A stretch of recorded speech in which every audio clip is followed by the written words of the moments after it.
Did you come in? Waiting for Samantha Peczek. Connecting. Hi, Sammy. Hello. Finally, I thought you weren't going to accept me. I will always accept you, honey. Always. Thank you. You know me in technology, right? Yeah. Okay. Okay. I'm impressed that you're doing this live. Me, that like I'm the moderator. I know. And that your face is in the whole frame. Okay. What are you talking about, Sam? Because you used to do the selfie thing with only your eyes. Okay. If you go back and you look at my selfies, yes. But that's because I don't know how to hold the phone and push the button. And so when I would push the button, the phone would flip. And so then I would do a selfie that looked like that. Yes, you are true. You've come a long way. Thank you. I'm really proud. I appreciate that. Let me introduce you properly, okay? So let's rewind. All right. Hello, everybody. Welcome to Gotham Gymnastics. I'm so excited to be back. It's been like a whole week and it feels like a month. But I'm here with an icon. Her name is Samantha Peczek. She is an Olympic medalist. She is an NCAA champion. If you go back to any of the interviews that I've done here on Gotham or other platforms, and we talk about resilience, when we talk about how to stay motivated through injury, when you talk about how to get better during those times, I have always talked about the great Samantha Peczek. And so I'm so excited to welcome you, Sammy. Thank you. That's so nice. It's true. I'm excited to be here. Okay, so I'm going to turn off the comments for now. Daniel says, thank you both for doing this, of course. I'm going to turn the comments off just so that we don't have the comments going over Sammy's beautiful face. And then we'll bring the comments back up so you guys can ask questions, okay? I'm really, really bright. So, Samantha. Hello. How are you? I'm good. How are you enjoying quarantine?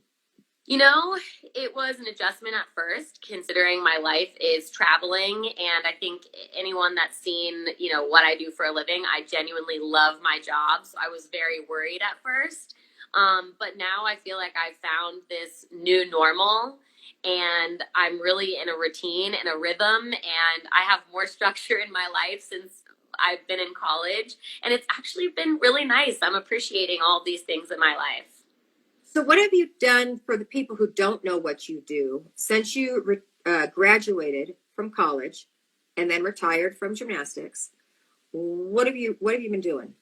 Well, it's funny because I remember my very last year just being a little burnt out with the sport. And as I was, Val, I was one of the athletes that loved gymnastics until my very last day in the sport. But I wanted to be a football sports reporter and really take a step out of the gymnastics world. And it's kind of funny now because everything in my career has to do with gymnastics. And it's because I can't get away from it. That's how much I love the sport of gymnastics. Is my volume better now? Yeah. I asked her to turn her volume down a bit because I think she was echoing. Okay. Yeah. You really. So. Yeah. So now. Yeah. So I what you're doing. You got to tell everybody. I'll be right back. Okay. I think I'm echoing because it's on a platform. Let me try this. See if that's better. I am a sports broadcaster for the Pac-12 networks and for ESPN. So it's amazing. I still get to be involved with NCAA gymnastics and see all my friends and talk about the sport that I love. And then in 2017, I actually created this event called Beam Queen Boot Camp. And so we travel, I guess, around the world now. We just went to Australia for the first time, and it's all about giving confidence. I really believe that confidence is the key to the underlying theme of being a great beam worker. And it's really hard to develop confidence as an athlete, let alone on one of the scariest events in the scariest sport in the world. So it's just a 2-day event, and we help gymnasts improve their skill level and, most importantly, improve their confidence on beam. Okay, so another story I tell about you. I talk about you a lot, Sammy, whenever I talk about... Miss Val, I talk about you a lot. It's mutual. Thank you. But one thing, for those of you younger girls that don't really know Sam and her gymnastics, Sammy Peczek is without question, without a doubt, one of the best balance beam workers in the world during her time. She was absolutely fearless up there, and she took command of the beam. Instead of the beam taking command of her and making her feel frightened, she actually took command of the beam. And one thing that I remember noticing when I was coaching Sam was every spare second that she had in our gym, she would go hop up on the beam and just do dance throughs and go through her mental routines. Can you talk about that? Why you did that and what it brought you? Well, I mean, Val, you've heard this story. You didn't know me at the time, but I almost quit the sport because of beam. I had a lot of fears on beam. I hated beam. Like, I would go to bed at night, like, dear God, if you've ever loved me in my entire life, like, please let me wake up and beam not be an event in gymnastics. Like, that's how much I hated beam so much. Like, I would wake up in the morning and at breakfast, I'd be like about to go to school and I'd be thinking about having to do beam later that day. Like, it. I'm out. Did you guys just hear this? She asked God to make beam not be an event, and she asked. Yeah, and every day I went to a Catholic school, so then I prayed about it, and then I got to the gym, and I was even more upset that I felt like God hated me because the beams were still there. And I had told him I only wanted one thing in my whole entire life, and that was to get rid of beam. So story. That is fast forward. I think God works in mysterious ways because it ended up becoming my best event, my favorite event. So, and who was the national balance beam champion? Samantha Peczek. Thank yeah, God, I'm not listening to her. Yes, exactly. So, I feel like I was so frustrated on the event for so long, and Val, my work ethic in the sense that, like, when something is wrong, I just want to, like, figure out a way to fix it, and I'll do whatever it takes. I'll ask for advice. And I was like that even as a young gymnast. I didn't understand why this was happening to me, and so I would visualize and I would set goals with my coaches. And I think one of the things that really helped is that I shifted my mindset. So instead of waking up every day and dreading beam, oh, I hate beam, beam hates me, I was trying to tell myself, you love beam. You're an amazing beam worker. You're the best beam worker in the world. You're fearless on beam. And so it's just kind of ironic that I was quote unquote faking it to myself for a really long time. And then one day I just remember laughing to myself that I woke up and I said all these things and I believed it. I actually felt like I was a really great beam worker, and I felt like I was confident on beam for the first time ever. And so I did so much mental work and so much muscle memory with my skills that I felt like I had one of the strongest foundations on beam of anyone. And so when we went to meets, a lot of my teammates and people that I was competing with would be like, oh gosh, beam's next, or I'm ending on beam. And I loved it. I was like, any time of the day, I'll do beam. I know I'm going to make my beam routine. It kind of was like my secret weapon in a way. Okay, so this is what you're saying is literally priceless. Like, I hope all of you girls are listening and taking notes and go back and watch this 100 times when we're done, because this is the secret sauce for you to be great on beam. Take us back to your mental shift of when you hated beam, hate beam. Please, God, make beam not an event. And what was it that allowed you to shift that to tell yourself only positive things? Because gymnasts, you guys have been told this 1,000 times now about only thinking positive things, but it's harder to do than we think it is. And what was it at that moment, Sammy, that allowed you to go, I'm sick and tired of hating beam. I'm going to do something different. It was kind of, for lack of better words, it was my final straw. Like, I was in a dark place in my gymnastics career at that point where I kind of was telling myself, like, I cannot, I'm doing all the right things. I'm going in every day. I'm working hard. I'm visualizing. I'm doing this. And, like, I still couldn't get over my fears. And so I finally told myself, like, listen, I'm going to do everything in my power to get over this fear. And if it doesn't happen, then I'm just not made for this sport. I'm not the gymnast that I thought I was.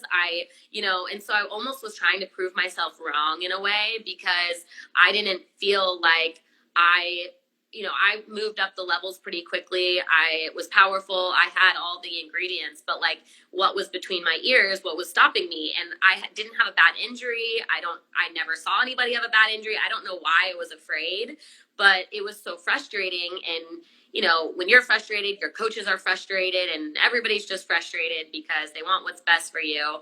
And so it was kind of like my last straw in the sport of like, okay, I'm going to try this. And if this doesn't work, I've done it all, And so, I just decided that it wasn't just one thing that worked for me. I had to, throw the kitchen sink, in terms of like, I had to visualize. I had to replace my thoughts. I had to do the hard work. It was like everything all at once for me to overcome this one fear. And it felt like such a burden at the time. But if I was being honest and really reflecting on my gymnastics career, I think going through that at a young age actually helped me become the confident gymnast that I became and that I was at UCLA. I remember Ms. Val on the team, like girls coming up to me and asking me like, oh, how are you so confident, or how are you? And I would like laugh because they didn't see me go through this years and years and years of struggling, of being this like troubled, basket case gymnast that couldn't do my series for so long. How old were you when you flipped it? I think I was 15 or 16. And then do you remember what you felt like that very next day going in the gym when you decided to flip it? Yeah, I mean, I just felt like bulletproof in a way. Like I felt like the confidence that I had developed on beam, because it was my quote unquote nemesis at the time. And when I say nemesis, I was scoring the best at the meets on beam, but every day in practice, it was always like, okay, is she going to do it today at meets? It wasn't like, oh, I hope she stays on. My coaches were like, I hope she goes for all of her skills. That was the thought, which I can't imagine coaching. My coaches were very patient with me, thank goodness. But after I kind of got over that fear and went through all of that process of being sick and tired of being sick and tired, that confidence that I had on beam, that like bulletproof mentality, started to spread to all of my other events. And it was like this underlying, chip on my shoulder of, I'm competing with confidence no matter what. If I could overcome this insane mental obstacle on beam, I can do that with any problem, any obstacle, and any fear that I might have in the future. Tell me what bulletproof feels like. I think to me, it's like, especially when you get to the elite world, you're competing in front of hundreds and thousands of people on national television. You're competing for your country. You have so much pressure. And bulletproof to me, it doesn't matter how much pressure is on you. It doesn't matter, what anybody is saying about you in the social media or in the news or on the blogs or whatever. It doesn't matter, if you fell in warm up. Nothing matters other than you and the equipment.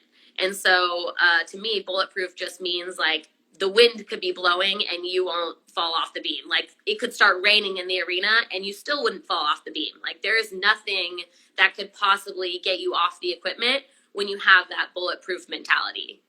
And what's the number one thing that you feel that you can share with these young gymnasts to become bulletproof?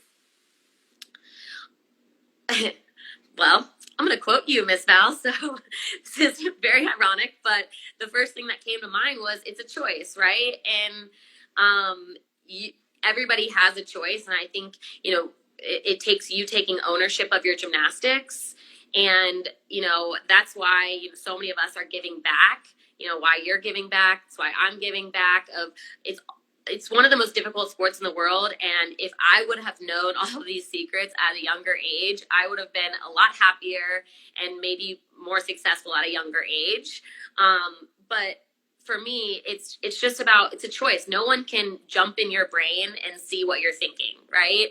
And I think your gymnastics and your attitude reflects what you're most likely thinking in your brain, but no one can change your thoughts yourself. That's like a total on you.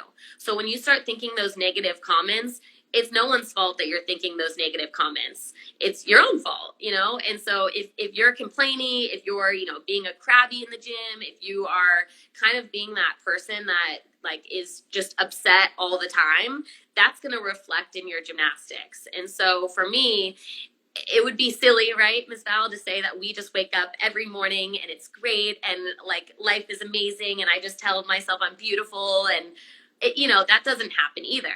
There's some days where I'm in a bad mood and I really have to do an attitude adjustment, and maybe it takes more time than others, and definitely on the hard days in the gym it took a lot of that, but it is a choice. Like you can see it. And I remember those days where I would be so frustrated in the gym. Maybe it's like a 3 in a row assignment and you fall on your 3rd in a row twice or something, and you're just like, and then that's when you have to take a deep breath and you say, okay, my 2 choices are I can get more upset and it's not going to help my gymnastics and my coaches are going to get more frustrated, and you think about all the repercussions of you becoming more upset because that's what you just want to do. Or you can be like, okay, this is just not going my way. I am glad that I have one more opportunity to improve this one thing that I was trying to do today. And maybe it's not your most perfect practice, but you're going to salvage a bad practice from being a tornado. Awesome. Because I'm sitting here just beaming. You have so much wisdom to share, like first-hand wisdom to share, and you share it so beautifully and simply. Thank you. Proud mama bear. Okay, so talking about flipping it and flipping your attitude, I think a lot of people probably know that your sophomore year in college, you tore your your Achilles. Yeah. And we'll get to that. But I don't think a lot of people know that you were at your peak as a gymnast. You had made the 2008 Olympic team, and you were all set to compete in the all-around, or how many events? Yeah, it was prelims day, so I was doing all 4. She was doing all 4 events, and you severely sprain your ankle. So talk us through what that felt like and how in the world were you able to flip it to help your team win an Olympic medal? Yeah, I mean, it's not ideal, and from what everyone's dealing with right now, like no one asked for this coronavirus either. You know, it's like things happen that you don't have control over, and unfortunately, one of those things happened to me in the most inopportune times that could probably happen in someone's life. But again, it came down to, okay, I had worked so hard on my mental game and my mental strength and my attitude and just how I carried myself as a person and as an athlete at that time, that it all happened so quickly. You know, I told myself, you know, you have a choice. You can throw yourself a pity party right now and, you know, be the person that, you know, maybe cost everybody a medal, or, you know, you already are kind of going to be changing the program because you're not going to be competing some of the events. So you kind of got to step up and be the best you can be in what you are given. And so I felt like I decided to make a choice that, you know, I had accomplished my lifelong dream walking into that arena and like looking around and seeing all those American flags and being able to compete my bar routine that day. Like it was my Olympic dream come true. And so it was up to me to, you know, make it the best experience and the best possible Olympic experience that I could have. And to me, that was, you know, kind of really changing from an athlete mindset to that cheerleader mindset of, okay, what can I do to help my teammates? Who needs water to chalk their bars with? Does Alicia have the tape she needs for her ankle? Like, who needs that pep talk before they're going? Like, I felt like my role really changed from, you know, focusing only on myself that day to like focus on what does the team need and what can I do to help being on the floor. Yeah, and it's interesting also that you were able to have that great attitude. It probably would have been easier for you to have that attitude had you been able to compete on your favorite event, your best beam, but you had to compete on bars. Right.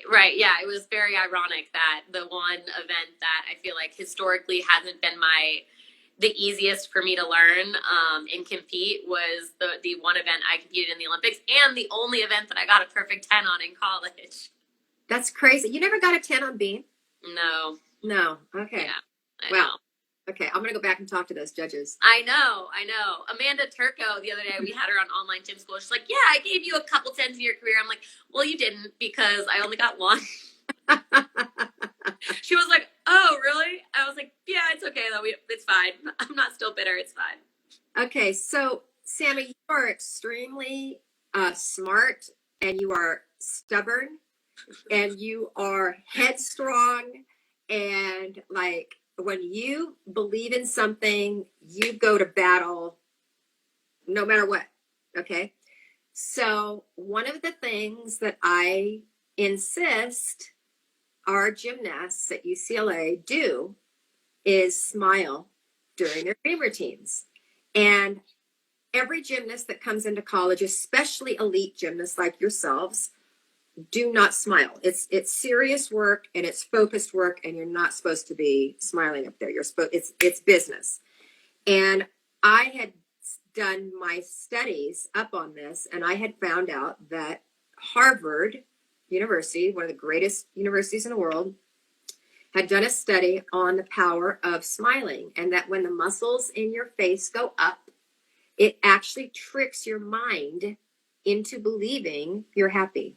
So when you're up on balance beam, you're going to perform better if you feel happy.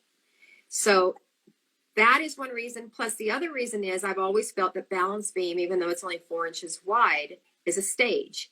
And we're called artistic gymnastics. So it was, I felt I had to help you guys perform on stage, even though it was only 4 inches wide. And you did not want to do that because, I mean, granted, you had tremendous success, not smart. Yeah. Right? Yeah. And I actually was talking about this with someone the other day of just like the culture in a lot of different levels of the sport. And I actually feel like maybe I would have been a better college gymnast if I just didn't do elite at all. Because before I made elite, I was the one that was joking around, laughing in the gym, dancing. I was like the silliest gymnast. Like that was me at all the camps and the high tech camps. Like I was the front, like goofy. And then I made national team, and very quickly you're like you're not supposed to smile. You're not laughing because it reflects. And they explain why, and it's because it's like you're not paying attention. It's like you're not focused. And so very quickly over time, I realized that like that's the mentality that you have. And it's either like you do that or you don't. Those are your options, or you don't make teams. And so I feel like for so many years, I trained myself to be like this. And then going to college, it's like I had to untrain myself a certain mindset, right? That I once had. Like I actually was like this, like growing up. And so I feel like the first couple of years at UCLA, it was tough for me. And like, obviously, I feel like you and I have been really close since my freshman year. But I think people don't realize that we actually bumped heads a lot in the gym because I feel like you were really trying to untrain a lot of that mentality that had been so rigidly like instilled in me. And smiling on beam was one of those things that I was like, this is stupid. I don't want to do this. I'm sorry. I thought it was stupid. I love it. No, that's it. Like I thought it, and then finally, I was like, okay, she keeps like hounding me about smiling. I'm gonna do like the cheesiest, most annoying smile that like anyone could possibly do, just to like appease her, and maybe she'll tell me that my smile is like too ugly or scary, and maybe she'll tell me I don't have to smile. And then I ended up doing that, and I got the highest score that I had gotten on beam until that point. And so I was actually bummed about it because I was like, great, now I'm gonna have to smile during all of my beam routines. But then towards the end of my career, I liked smiling, and it just was natural to me to do that. It was such a learning curve for me, for sure. What was your senior year? What was the year you won beam? 2015. 2015. You guys go on YouTube and pull up Samantha Peczek 2015 balance beam. You're not just smiling, you're glowing up there. Yeah. You were talk about this confidence, and as you say, bulletproof. It came out in your face of just this invincibility and pure happiness. enjoy being up on that beam. And I think that was if you were to ask me what's the most nerve-wracking routine I've ever done in my entire life, it's that routine. Why? Well, also talk about the skills choice that you did. Yeah. I mean, I was nervous because I could tell you really didn't want me to do it. Well, tell them what we're talking about. Oh, my standing full. I had this thing that my freshman year I did it and I won beam. My sophomore year, I practiced the full in the gym. I actually felt really confident with my standing full.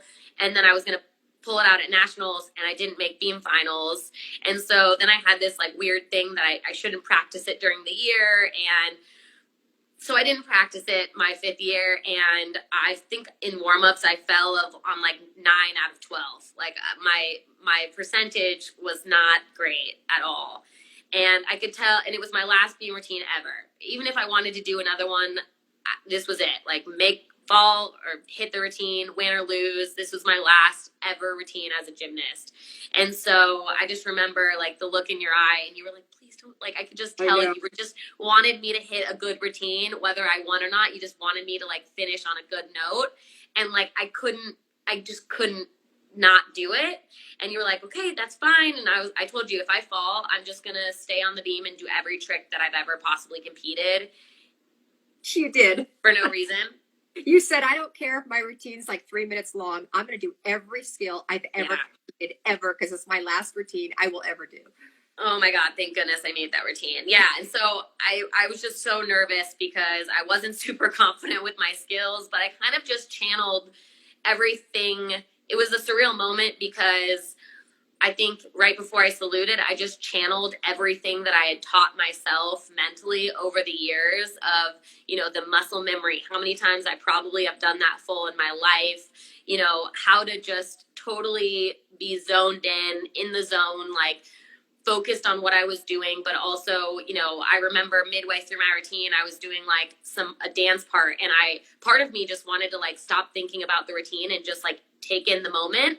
And I started to do that, and then I started like feeling like I was wobbling. I'm like, oh, I gotta like enjoy this after the beam routine is over. But it's like I went through all the phases of my career in that one beam routine. That's awesome.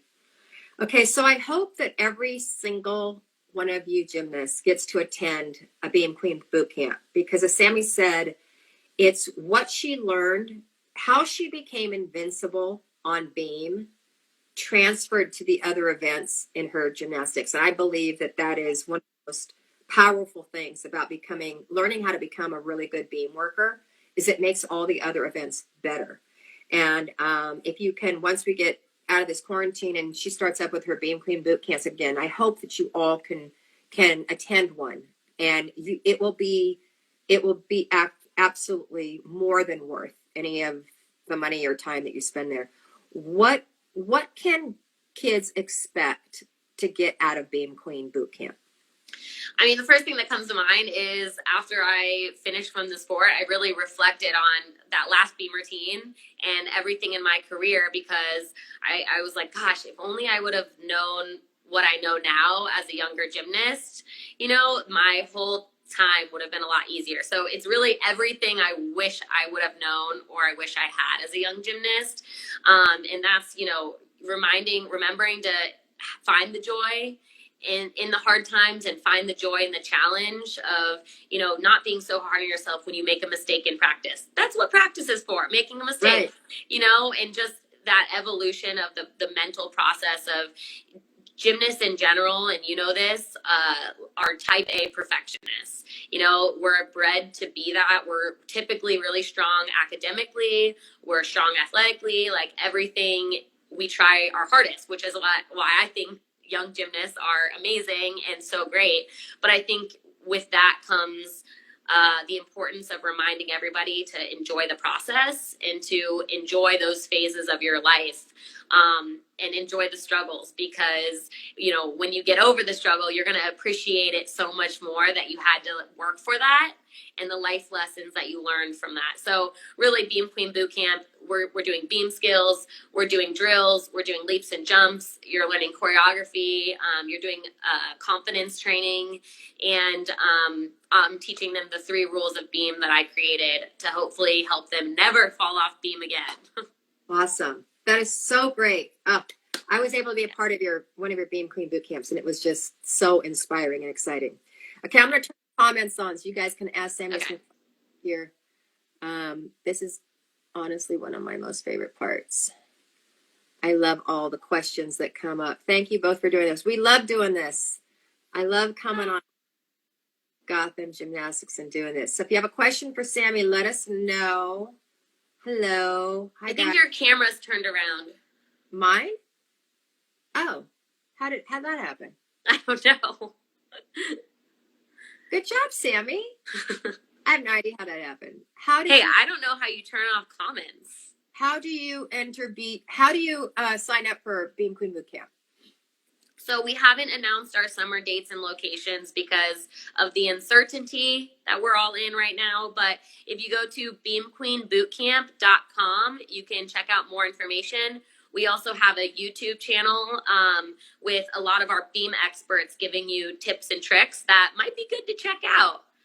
You can also see recap videos of our events. Canada, somebody in Canada wants you to come. Beam Queen, come to Canada. Let's do it. Let's do it. Okay, so someone, very smart someone, because this is what I was going to ask, and I don't know if you want to share this or not. What are the 3 rules? Yeah, so the 3 rules of beam, the number 1 rule, it seems very silly, but I had a very smart coach growing up who reminded me this even when I became an elite gymnast. Look at the end of the beam. Always and forever, for every single skill, you have got to look at the end of the beam. So that's the number 1 rule. The second rule is find your arms. Wherever one arm goes, the other arm goes. And Val, you know how important this is in the dance world. It is, equally as important on beam to be really solid. And I always tell people, look at Kyla Ross or Nora Flatley. Just to name 2 off the top of my head. Google their routine, and it doesn't matter if they're off balance or wobbly, their arms are always so solid. Their arms are in the perfect positions at all times, and you don't notice them because it's like they're effortless. They're not flailing around. In the 3rd rule of beam, I always ask if people have played tag. It's called go to home base, because when you play tag, there's usually an area that if somebody tags you, you're safe because it's home base. You're on home base. And in gymnastics, every single skill on beam has a home base position, and that is a lunge, which is my favorite position. You can also do beam feet, and then that position where you finish your leaps and jumps. So a slight bend in your knees, feet together. So look at the end of the beam, find your arms, and go to home base. Awesome. Thanks for sharing that. Yeah. So ask if you have a mantra, and what is it? As a gymnast or now? As a gymnast. I think as a gymnast, it would just be, you got this. And I think more than what I said to myself, it was the tone in which I said something in my own head. And it kind of seems silly, and guys watching this, you can maybe experiment or practice with this. If you say in your head, I got this, and you say it really nervously, do you think that you're going to believe it? No, you have to tell yourself, you got this. It's got to be you're giving yourself a virtual fist pump in your head. And so I think for me, it was using that tone in whatever, that little pump up that would get me there. Awesome. Okay. Joyful Gymnast wants to come to Canada, Sammy. Yes. There you go. I would love to.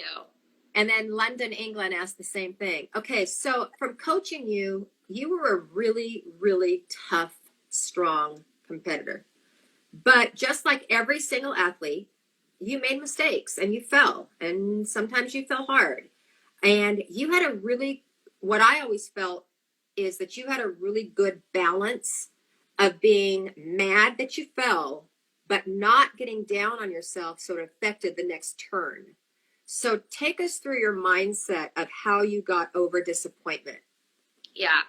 I think it's really important for athletes, especially in the sport of gymnastics, to have a short-term memory. and that when you make a mistake, you kind of have to move on.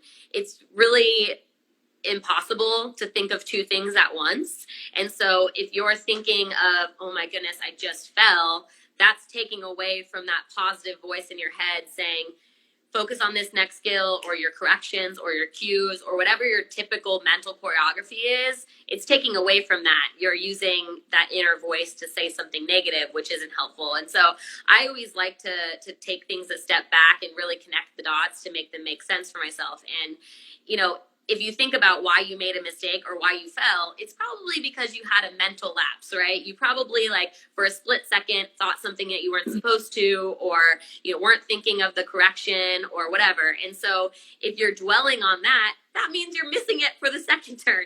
So you really have to take a deep breath, get out all the negative energy, and then think, what's my next cue? I need to be hyper focused on what I'm supposed to be thinking about so I don't make another mistake. Right. Absolutely. Okay, you got a lot of requests for you to come to their gyms, come to Boston. How do you choose where you go, Sammy? Gym owners reach out to us. So we actually have an Excel spreadsheet of, more than 100 gyms around the world that wants Beam Queen Bootcamp to come. So if you're a gym owner watching this, please go to Beam Queen Bootcamp. We have a host us tab, and you can fill out a form. And, we have to have a certain amount of high beams for it to be worth it for us to come. But if your gym is a good fit, then we'll definitely consider it. Okay. You have a really fun story that you need to explain. Otherwise, it sounds really silly and stupid. But someone asked, how did you get over your fear? And what was your fear about? And and I know that growing up, you had a fear of going backwards on beam that a lot of gymnasts, I believe, have. And wow, when they put all the emojis up there, we lose you, Sam. So yeah, only one emoji, please, at a time. Otherwise, we lose Sammy. Look around emoji. So is it true that you had a fear of going backwards? And I remember, and talk to us about Peter and ice cream. Yeah, so it actually started, I was really afraid of a round-off back handspring in level 4 and 5, and it took me about a year and a half to overcome that fear, and that was when my parents were begging me to quit because I would be so upset every day that I couldn't do it, and I decided that after a year and a half, I just wasn't afraid anymore. It was crazy. I did a lot of mental work at a very, very young age, like 6 years old. But my next fear, of course, was going backwards on beam. And, we tried everything. We tried, like I mentioned, the positive talk, the mental choreography, goal setting. And then one day, I just realized that I needed to turn my brain off. And it's really hard if you try to just think of nothing in your head, like, how do you just think of nothing, right? And so instead of thinking about nothing, I was replacing it with something mindless. And in this case, it was ice cream flavors. And so every time I would do a series, I would think of a different ice cream flavor. So we had like a list printed of ice cream flavors, and one of them would be like chocolate chip cookie dough. So if I did my routine, I would cross up chocolate chip cookie dough, and then I would get to go to my next ice cream flavor. So before I would go for my series, I literally would just say chocolate chip cookie dough, chocolate chip cookie dough, chocolate chip cookie dough. And it was just the act of not thinking about any of those negative thoughts. In hindsight, and later in my career, I replaced that with just, you got this, think about my cues. But at the time, I just needed to get those negative thoughts out of my head any way that I could. And so I was competing at national championships, podium meets, international competitions, traveling with this like list of ice cream flavors because it was the only thing that would help me get over this fear. That's so great because you replace a negative thought with a positive thought. Yeah, it's psycho. Please don't do that. If you're a gymnast, please try all of the other things before you get to that. But I also am a firm believer that whatever works, and you're not going to be struggling on something forever. You're going to eventually get over that hump. And so for me, it was when I got over that hump, it was realizing that it's probably more productive, instead of thinking of ice cream flavors, to think about like squeezing my hip at the end and pointing my toes in the air and just saying, you got this, believe in yourself. But at the time, the ice cream flavors was like the golden ticket for me. Okay, so one last question. I believe that it's been proven that people that have had tremendous success in the world at anything, they figure out how to love to read. And I feel like nowadays, I don't know if young people actually read books. And it's so important that at the youngest of ages, you start getting in the habit of enjoying to read. And I know that you've always been a really strong reader. What would be a book that you would recommend to, besides Life is Short, Don't Wait to Dance, obviously, Yeah. that you would recommend for young kids? Well, Right it's funny because like I'm glad I give off that impression that I am a reader and that I like to read, because I don't think that that comes natural to me at all. I think I like learning, and for me, reading is obviously a way to learn, and so I enjoy the learning aspect. But I don't think I love sitting and reading a book. But there are certain books that I think are incredible that have helped me in so many ways. When I was a gymnast competing, there was one book that we all passed around and we read. That was Mind Gym. Yeah. Yeah. I actually don't even remember what it's about. I just remember that we all read that book. And then another one, me and Bridget Sloan, and I would not say Bridget is an avid reader either. She reads this book twice a year, she told me yesterday. And we actually read it at the same time in college and we loved it. The Energy Bus. And I know you've read it. Yeah. Yeah. So there's a couple books that are just good reminders of the why in your life. I think when you're stuck or you're struggling or you're kind of like in that rut that you're trying to crawl out of, a book is such a great way of, and your book too, Miss Val, like how many life lessons, like I love the self-help books, those like pep talk books, motivational books. And so, your book is one of those that's included in that story. And the other ones that I listed that really just help remind you of ways to stay positive during this time. Thank you. Yeah, that's great. This has been so incredibly powerful, Sammy. Thank you so much. Good. Okay, so we're going to finish with all you and me and everybody else typing in the comments, I am in big letters, and then fill in the blank with I am. And on the count of 3, we're all going to hit post, and we're going to flood the universe with our positive thoughts of I am. Ready? You ready, Sammy? So I'm typing I am. Yeah. You're going to type I am, and you're gonna fill in I am strong, I am beautiful, I'm courageous, I am bold, I am. Okay. I'm ready whenever you are. You got yours? Yep. Okay, ready? On the count of 3, we're hitting post. 1, 2, 3. And then you see them all start flooding, and it's really stupid. I'm fearless. I am bold. I love that. I'm strong. I am strong. I wrote that first because that's the first thing I thought about. I am a hard worker. I am wise. I am strong.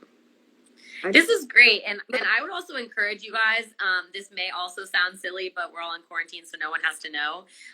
But if you wake up in the morning and like there's some days, Miss Val, I don't know if you know this story, when you're a 5th year in college and your body is tired, you're mentally just spent. There were some days where I would just sit in my car before I would go to treatment or walk into the gym and remind myself, like, why am I here? Like, there are some days that, like, I just didn't want to do it. And you have to remind yourself of that I am statement of, like, I am a leader, or whatever it is that day, of, like, reminding yourself, like, why do I need to give 100% today? What is going to happen if I don't, And so I think these I am statements are so powerful, especially at a young gymnast age. Look in the mirror, and similar to what I was saying about the tone in which you say it, if you say like, I'm strong, like it doesn't really sound like you believe it, And so you have to convince yourself that you believe the statement that you're saying out loud. So give it a try. Maybe just by yourself in your room. I don't know, Miss Val, do you wake up in the morning and do your I am statement in the mirror? You know what? I wake up in the morning, and before my feet hit the ground, I start saying, I am grateful. I am happy. I am so confident to be here. I am energized. I am committed to making this the best day I've ever lived. I am.